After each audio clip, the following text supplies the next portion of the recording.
Kalau kita bicara mulai dari karir lo deh, 16 tahun lalu. Tadi di dalam sebelum kita mulai syuting gue sempat ngomong, Mon, 16 tahun lalu, gue kalau setel TV, yang gue tungguin ya Monita gitu. Kenapa Monita? Dari mulai audisi lah nyanyiin lagu Mojako. Nyanyiin lagu Mojako.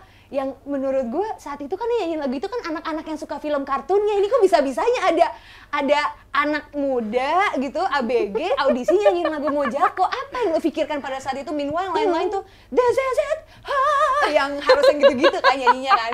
Lo main Mojako tuh apa sih yang lo pikirin? Gila sih, waktu momen audisi tuh gue masih umur 17 tahun.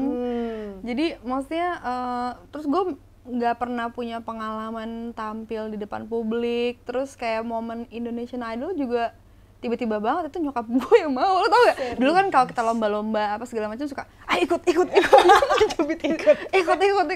nyokap gue gitu yang daftarin, nyokap gue sama kakak gue kan. Ya udah gue pikir ya udah ikut aja kayak kamu ini ya udah ikut, namanya masih kecil kan, jadi ya udah deh kata mama deh gitu kan.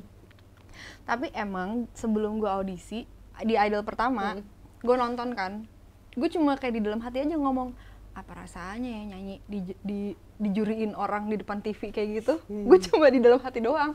Udah besok gue makan lagi. Tiba-tiba gue ikut audisi dan tiba-tiba sampailah di depan Mas Indra Lesmana. Waktu itu jurinya Mas Yofi, Mbak Titi sama Mas Dimas. Mbak Mukas juga ya? Lupa gue. Kayaknya waktu hari gue audisi nggak ada Mbak Mukas deh. Jadi waktu ketemu mereka tuh lagu yang gue siapin tuh sebenarnya lagu Over the Rainbow, lagu-lagu yang gue tonton di film-film lah ya kan. Sound of Music, lagu-lagu kayak gitu yang gue siapin gitu. Terus kayak lagu bahasa Indonesia juga gue nggak terlalu dengerin, yang gue dengerin Chrisye. Gue pikir kayak, masa gue nyanyi lagu Chrisye, udahlah Over the Rainbow aja gitu. Yang sedikit menunjukkan vokal kayak gitu kan. Iya kan rata-rata yang audisi pada gitu kan. Iya pada gitu. Nah pas gue ngeliat Mas Indra segala macem, terus ternyata tuh di ruangan yang kecil itu tuh banyak banget orangnya. Tapi kan kita kan kalau kita nonton di TV kan mikirnya kayak kamera sama orang, udah nggak tahu di belakang kamera ada orang-orang lain, rame banget. Jadi tiba-tiba gue blank aja. Begitu ditanya, kamu mau nyanyi lagu apa? Over the Rainbow. Nggak mau, bahasa Indonesia dong. Wah langsung mati gue. Apa ya? Ya udah tiba-tiba gue inget itu. Oh ya, saya mau nyanyi Mojako aja. Gue kayak dalam hati kayak, kenapa gue pilih lagu? Dalam hati juga gue kayak, kenapa gue pilih lagu itu? Aduh pasti gue bakal masuk coba lagi award nih yang bagian lucu-lucu itu kan, yang kocak-kocaknya. Tapi ya udahlah, gue nyanyiin. Tapi memang gue inget lagu itu karena lagu emang bagus banget. Udah gue nyanyi, gue nggak tahu faktor X apa yang mereka lihat. Tiba-tiba kayak, tiba-tiba ya udah terjadi gitu aja. Gue masuk di babak berikutnya. Terus pas audisi, waktu audisi itu gue sempet les vokal dulu waktu SMP gitu, paduan suara kan di Alpha Music Studio.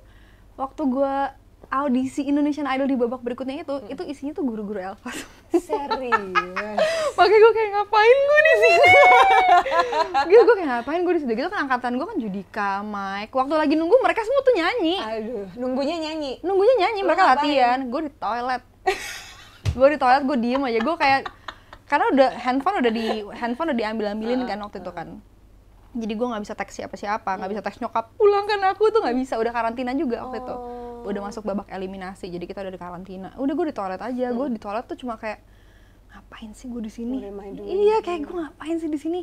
Teman-teman gue pada belajar, gue malah audisi, bolos lagi. Maksudnya izin kan sama kepala sekolah. Kelas berapa sih itu lo? Kelas 3. Waduh. Kelas 3 itu kelas 3 semester 2. Jadi gue udah selesai apa sih ujian praktek. Kan gue kayak ngapain gue di sini sih, nyokap gue nih gitu.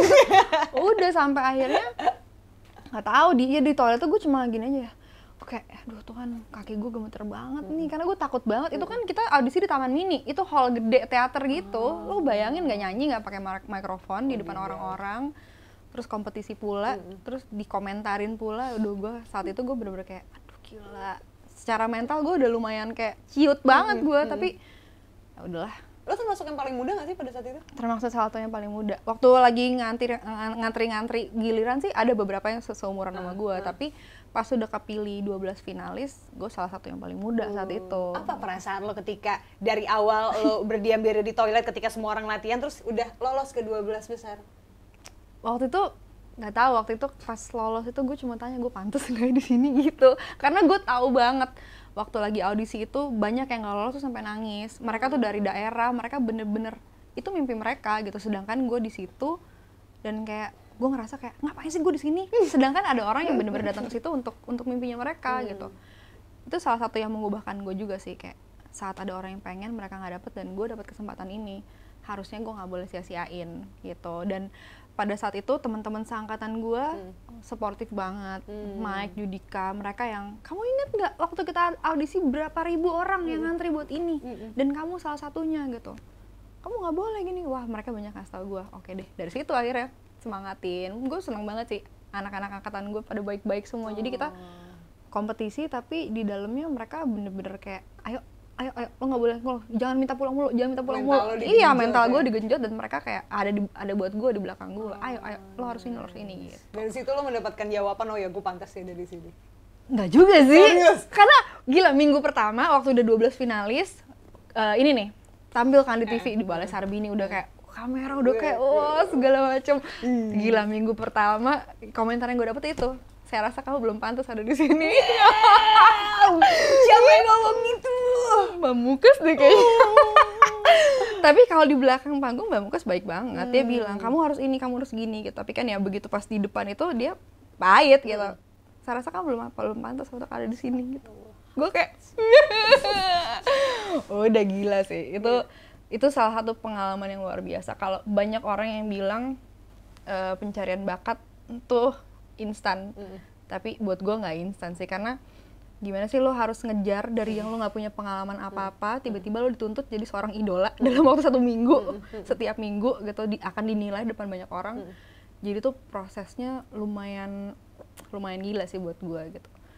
Tapi justru dari situlah gue jadi makin cinta sama musik. Justru yang dari tadinya itu bukan mimpi gue malah jadi kayak ya udah deh, mungkin di sini yang maksudnya kayak gue dapet kesempatan di sini, ya udah gue lakuin yang terbaik aja dulu gitu. Kalaupun gue harus ngelakuin hal lain, pasti gue akan diarahkan ke jalannya gitu. Ya udah deh. Udah nyampe kayak hari ini. Gila gue joget, iya. Gue dimarahin mulu tuh untuk koreografi. Kenapa? Gue nggak bisa joget dong, gitu kan. Maksudnya itu kan susah. Maksudnya ada latihan koreografi, kita harus nyanyi, suara kita nggak boleh goyang-goyang. Terus kamera ada banyak, jadi hari ini loh kamera ini, hari ini wah gila, kayak gila mau nyanyi banyak banget pikirannya ya gitu. Iya, maksudnya simple aja di pikiran gue pada saat itu gitu, kayak gila mau nyanyinya banyak banget pikirannya gitu, kayak hari ini salah terkena, bukan yang itu Kak, waduh gila sih. Gokil sih, itu pengalaman luar biasa. Di sana tuh waktu di Idol tuh ya, kan live-nya kalau nggak salah hari Jumat, itu setiap hari kita ada kegiatan, ada kelas koreo, kelas vokal, ada kelas psikologi. Ada psikolognya juga, terus ada kelas PR. Itu setiap hari tuh kita diajarin banyak. Di situ gue dapet banyak ilmu sih sebenarnya. Gitu, diajarin banyak kelas-kelas, ketemu sama orang, ngobrol sama ini, ngobrol sama ini. Jadi ya pengalaman yang luar biasa banget sih Num, gue waktu Idol itu. Kepikiran nggak kalau pada saat itu lo nggak lolos? Apa yang lo lakuin? Gue udah sampai mana Monita sekarang? Waktu ikut Idol gue bener-bener ngejalanin setiap hari. Maksudnya yang gue kenang waktu Idol itu ya, gue bisa bener-bener present gitu. Gue jalanin hari itu untuk hari itu. Belum ada pikiran kalau gue nanti nggak lolos Idol gue akan jadi apa, nggak ada sama sekali. 17 tahun 17 tahun, jadi kayak udah seneng aja, sedih udah. Jadi itu salah satu yang gue treasure juga, karena sekarang kita nggak kayak gitu. Kayak baru hari ini belum kelar udah mikirin besok gue begini kayak gila ya. Itu kalau gue inget hari itu gue mikirin untuk hari itu, oke gue latihan nyanyi, ngafalin ini. Udah deh, kayak apa ya, seneng aja gue sih kalau inget momen itu lagi gitu. Jadi kayak lo benar-benar meng-embrace prosesnya sampai akhirnya lo bisa keluar jadi juara keempat ya Mon? Iya, sampai juara keempat. Gue gak kepikiran sama sekali, banyak kali gue kayak udah gue pulang aja. Gue mikirnya kayak ya kalau gue nggak selesai, gue nggak pernah mikir jadi juara juga, kayak gue harus jadi juara 1, harus jadi idola Indonesia tuh. Nggak ada, aku akan menjadi idola Indonesia tuh. Enggak, kayak bener-bener kayak ya udah, menurut gue Mike sama Judika yang pantas. Gue udah kayak gitu dari awal. Lu idolanya udah kayak gitu. Cuma ya udah gue jalan aja. Gue udah mikir, oh kalau misalnya gue selesai di Idol ya udah gue tinggal sekolah lagi. Udah sesimpel itu waktu itu. Malah jadi terus nyanyi terus sekarang. So, jangan lupa untuk like, subscribe, komen, dan juga share video ini ya. Sampai ketemu di Jadi Gini berikutnya. Bye-bye.